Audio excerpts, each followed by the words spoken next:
Hey, hello, and welcome to my front porch jam. Hope you're doing well. Doing well here. Getting ready to rock out a bit on R.O.C.K. in the U.S.A. It is July 5th. So one day past our 4th of July holiday. But this song I thought would still be fitting for the holiday weekend. It's coming up on evening. It's not quite dark out yet, but I am anticipating a lot more fireworks still yet against night. So we will see if I am correct or not. And depending on when we wrap this up, maybe there'll be some fireworks tonight. Who knows? We're right there. It'll probably getting dark here pretty soon. So maybe the trail end of the show we can get some fireworks. But anyways, like I said, for tonight, we're going to look at John Mellencamp, R.O.C.K. in the U.S.A. So before that, I hope you're staying cool. It's a little warm out today. Enjoying a cold beverage like I like to do when I'm doing my front porch jams. And having a wonderful holiday weekend, a wonderful post-July 4th day, and I hope that you are as well. So anyways, let's go ahead and look at the chord chart here. I don't think you'll find this one to be too difficult in terms of the chords. There may be some difficulty in the timing, in the sense that it just loops all the way through. So you probably know the song, but it's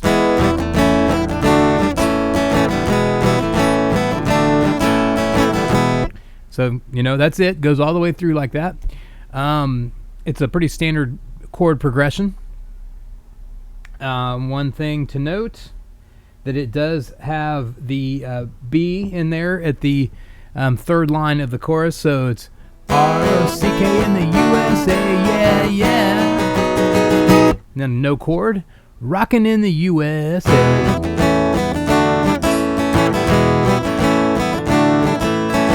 Right, so got that. I'm looking over my notes. That's probably it.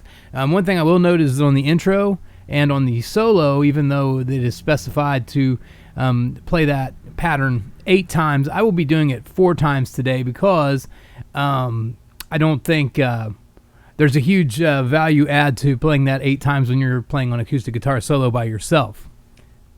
So we will forego that and just do it 4 times each and see what we got. So anyways, let's go ahead and rock this out, and then we'll come back and do some song and artist facts. I feel like I've got more facts than necessary because I have many pages of notes, but I guess there's a lot to go over with this one, so we will do that, but we will do that after we rock out on the song. So let's do that now. Here we go.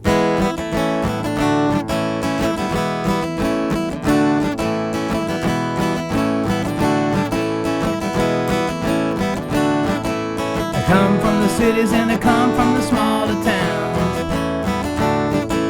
Beat up cars with guitars and drummers going crack, boom, bam. R.O.C.K. in the U.S.A. R.O.C.K. in the U.S.A. R.O.C.K. in the U.S.A. Yeah, yeah. Rockin' in the U.S.A.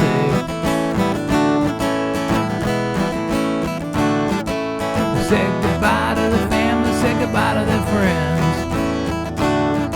With pipe dreams in their heads and very little money in their hands. Some are black and some are white. Ain't too proud to sleep on the floor tonight. Blind faith in Jesus, you know that they just might be rocking in the U.S.A.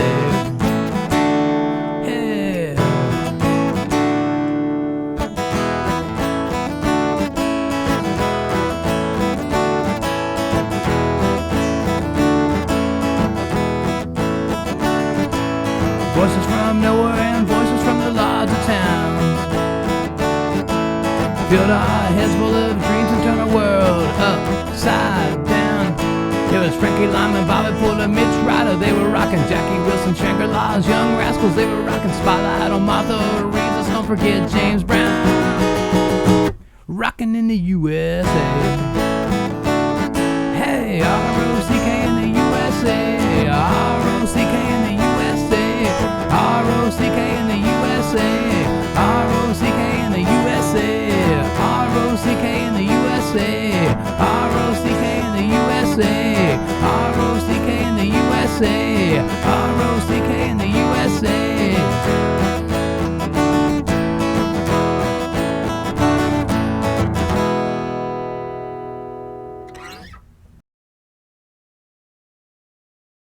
All right, that was R.O.C.K. in the U.S.A. as interpreted by me on my front porch. So I hope you like that.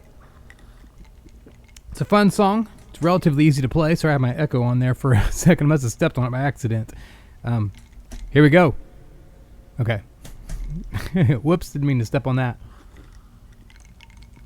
Anyways, so again, like I said, that was R.O.C.K. in U.S.A. by John Mellencamp. That song is a celebration of the music and cultural revolution of the 1960s, drawing on the influence of rock and roll pioneers. Written for Mellencamp's 1985 album Scarecrow, the song almost didn't make the final cut. Well, that'd be a shame, but it probably would have been released later, right? So anyways, became one of the album's biggest hits and a beloved anthem. Beloved to me, and I enjoyed covering it today. So the song came about at the time. John Cougar Mellencamp, he was still using the Cougar moniker because if you don't know, when he first came out, he was Johnny Cougar. Or just John Cougar, I guess. We called him Johnny Cougar sometimes too. But anyways, that was a thing that the record company came up with to replace his last name of Mellencamp. But anyways, moving on from that. His manager, Tony DeFries, was working on his seventh studio album, Scarecrow. The album was largely a reflection of the decline of rural America, with themes of decay and societal struggles. Mellencamp's tribute to the rock music of his youth, R.O.C.K. in the U.S.A., didn't initially fit the album's somber theme, which is true if you've listened to that album. However, urged by his manager, Tommy Mottola, and producer Don Gimmon, I hope I'm getting these names right, the song was included, becoming a standout track. So, Mellencamp's inspiration for R.O.C.K. in the U.S.A. stemmed from his deep admiration for the diverse rock and roll music of the 1960s. On Later with Bob Costas, he reminisced about the era's rich musical landscape, where radio playlists featured a mix of artists like Sam and Dave, Jimi Hendrix, Bob Dylan, and Johnny Cash. This eclectic mix influenced young musicians like Mellencamp and shaped their musical direction. For sure. Before recording Scarecrow, Mellencamp tasked his band with learning over 100 songs from the 1960s. This exercise aimed to capture the authentic essence of that era's music, where genres like jazz, blues, rock, and gospel intersected. Mellencamp explained that understanding the intricate parts of these songs revealed their true complexity and personality, distinguishing them from the more formulaic and mechanically perfect music of the contemporary era. Yeah, we don't like that kind of music at all. So, just saying. We don't want anything too polished. Rock and roll should not be too polished. Mine is a little, maybe a step below that, needs to be more polished. But nonetheless, in general, rock and roll should have rough edges, in my estimation. The lyrics of R.O.C.K. in the U.S.A. pay homage to the musicians who dare to dream and take the risks for their music. Lines like, "They come from the cities, they come from the smaller towns," and "with pipe dreams in their heads and very little money in their hands," highlight the journey of these artists. Mellencamp emphasizes the inclusivity and diversity of rock and roll, noting that it transcends racial boundaries and unites people through its emotional power. Music always unites. That's what I think. Mellencamp's love for AM radio, which played a mix of genres, influenced his appreciation for the music's universal appeal. So, song's lyrics name drop influential artists like Frankie Lyman, Bobby Fuller, Mitch Ryder, Jackie Wilson, the Shangri-Las, the Young Rascals, Martha Reeves, and let's don't forget James Brown.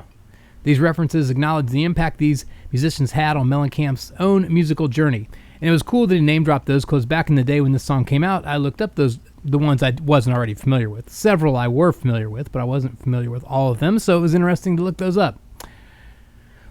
Notably, Mellencamp's mention of Bobby Fuller led to a resurgence of interest in Fuller's music. There you go.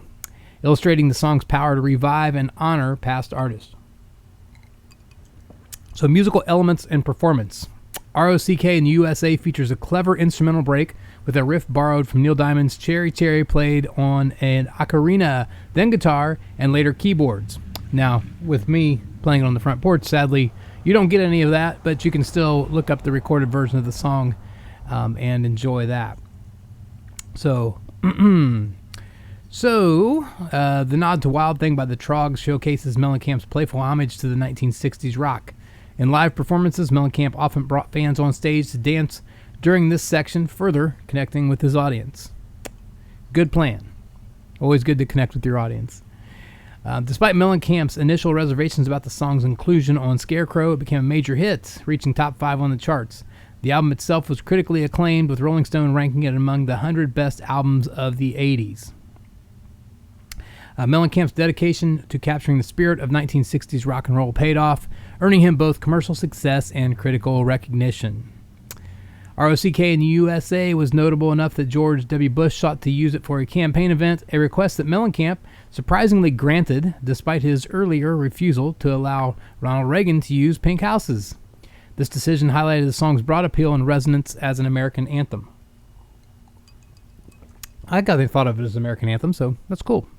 Throughout his career, Mellencamp has continued to pay homage to the roots of rock and roll. In 2009, he recorded the album No Better Than This at historic locations like Sun Studios, using raw recording techniques to reconnect with the authentic sounds of early rock music.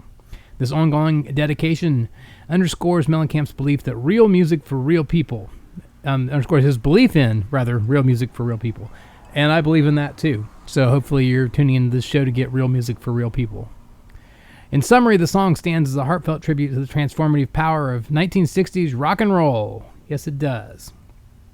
All right, so a little bit about John Mellencamp. He was born on October 7th, 1951 in Seymour, Indiana, and is a renowned American singer and songwriter. He's known for his distinctive Heartland rock style and his straightforward, relatable lyrics, for sure. Over his prolific career, he has been recognized with inductions into the Rock and Roll Hall of Fame in 2008 and the Songwriters Hall of Fame in 2018. Mellencamp was born with spina bifida and underwent corrective surgery as an infant. Of German and Dutch ancestry, he formed his first band, Crepe Soul, something like that. I should have got my pronunciation guide out, but don't name a band something no one can pronounce. John Mellencamp. Formed that at age 14. After attending Vincennes University, a 2-year college in Indiana where he struggled with drug and alcohol abuse, he played in several local bands, including a glam rock band named Trash. Now, that's a band name that you can pronounce. Determined to pursue a music career, Mellencamp moved to New York City seeking a record contract. After 18 months of shuttling between Indiana and New York City, Mellencamp met Tony DeFries of Main Man Management, who saw potential in him but insisted on the stage name Johnny Cougar. Told you we called him Johnny Cougar back in the day. Believing Mellencamp's German surname was too difficult to market, Mellencamp reluctantly agreed to this, releasing his debut album Chestnut Street Incident in 1976, which was a commercial failure. I've never even heard of that or ever seen that before, so interesting. Did not know that it existed. I'm guessing it's probably still in print, as popular as he is, but I've never even heard of this. Mellencamp's follow-up album, The Kid Inside, recorded in 1977, was shelved, and then Mellencamp was dropped from MCA Records. However, after parting ways, Mellencamp caught the attention of Billy Gaff, Rod Stewart's manager, and signed with the small Riva Records label. Moving to London, Mellencamp recorded and promoted a biography in 1978, which included the hit I Need a Lover, a top 5 single in Australia. Also, a song that DJs used to love back in the day because it has an extraordinarily long intro on it. So DJs could talk over this really long intro, give you a rundown of anything and everything, talk about the weather, talk about whatever. So it's famous in that regard as well. Returning to the U.S., Mellencamp included I Need a Lover on his 1979 album John Cougar. Now there's some fireworks for you. My dog will be showing up here in just moments. That sounded like dynamite going off. I've lost my place. So he came back to the U.S. Okay, where was that when before the dynamite stick was lit? Here. The song reached number 28. I'm sorry. I'm really turned around. So we were talking about I Need a Lover on his 1979 album John Cougar. The song reached number 28 on the U.S. charts, and Pat Benatar covered it on her debut album. In 1980, Mellencamp released Nothing Matters and What If It Did, produced by Steve Cropper, yielding 2 top 40 singles, This Time and Ain't Even Done With the Night. Always liked that one a lot. That'd be a kind of a fun one to do on the show someday. Mellencamp's commercial breakthrough came in 1982 with American Fool. Now that's an album that probably almost everybody who's my age probably has had a copy of that in the past, possibly even on vinyl back in the day. The album included the hit singles Hurt So Good and Jack and Diane, the latter reaching number 1 for 4 weeks. Hurt So Good won the Grammy Award for Best Male Rock Vocal Performance. Despite the album's success, Mellencamp later criticized it for being overly polished and lacking an organic feel. Well, if I had a number 1 song like that for 4 weeks, I'd probably be critical too and say I didn't like it. So, but whatever. Okay. During the 1980s, Mellencamp honed his writing style, producing a series of top 10 singles such as Crumbling Down, probably my all-time favorite John Cougar song, John Mellencamp song, but we've been going back and forth a bit here in the notes. But anyways, my all-time favorite, Crumbling Down, followed by Pink House's Lonely Old Night, Small Town, R.O.C.K. in the U.S.A., Paper and Fire, and Cherry Bomb. He holds the record for the most solo artist songs to hit number 1 on the Hot Mainstream Rock Tracks chart. He had 7 and scored 14 top 20 hits in the U.S. throughout his career. Mellencamp has been nominated for 13 Grammy Awards, winning 1. That's not very good. Winning 1 out of 13. Well, at least he won 1. And he has sold over 60 million albums worldwide, with 30 million in the U.S. Mellencamp's latest album, Orpheus Descending, which I have to be honest, I've never heard of, was released in June 2023. Apart from his music career, Mellencamp is one of the founding members of Farm Aid, an organization established in 1985 to raise awareness about the loss of family farms and to support farm families. Good cause. Farm Aid concerts have become an annual event, raising over $60 million as of 2023. Awesome. For his legacy and impact, Mellencamp's influence extends beyond his music. His commitment to authentic heartland rock and his advocacy for family farms have cemented his legacy as an important cultural figure. His plain-spoken writing style and emphasis on traditional instrumentation have resonated with audiences, making his music timeless and relatable. Through his contributions to music and his philanthropic efforts, Mellencamp has left an indelible mark on the American culture. So, here's to John Mellencamp. All right, and now that my drink is empty, we're getting the fireworks going. Took a while tonight. I thought there'd be more fireworks earlier, but we're going. My dogs just came out right now. Here's Diesel, wanting to know what in the world is going on because he heard a gigantic explosion. So, Diesel, come here. You want to... Hey, Diesel, come here. Come here. See if I can get my dog over here. I'm going to have to put my guitar aside for a second. All right, here he is. All right, Diesel. Say... there we go. Say fireworks. Fireworks. Say I don't like fireworks. Okay, so anyways, that's my dog. And true to what I said, he does not like fireworks. Anyways, you have an awesome 4th of July holiday weekend. I'm sure that there's going to be fireworks tonight, fireworks tomorrow, and that's all good. Great. All good with me. Not so much with my dog, but hey, that's the breaks, right? So anyways, I will talk to you later. Have a good evening. Bye-bye.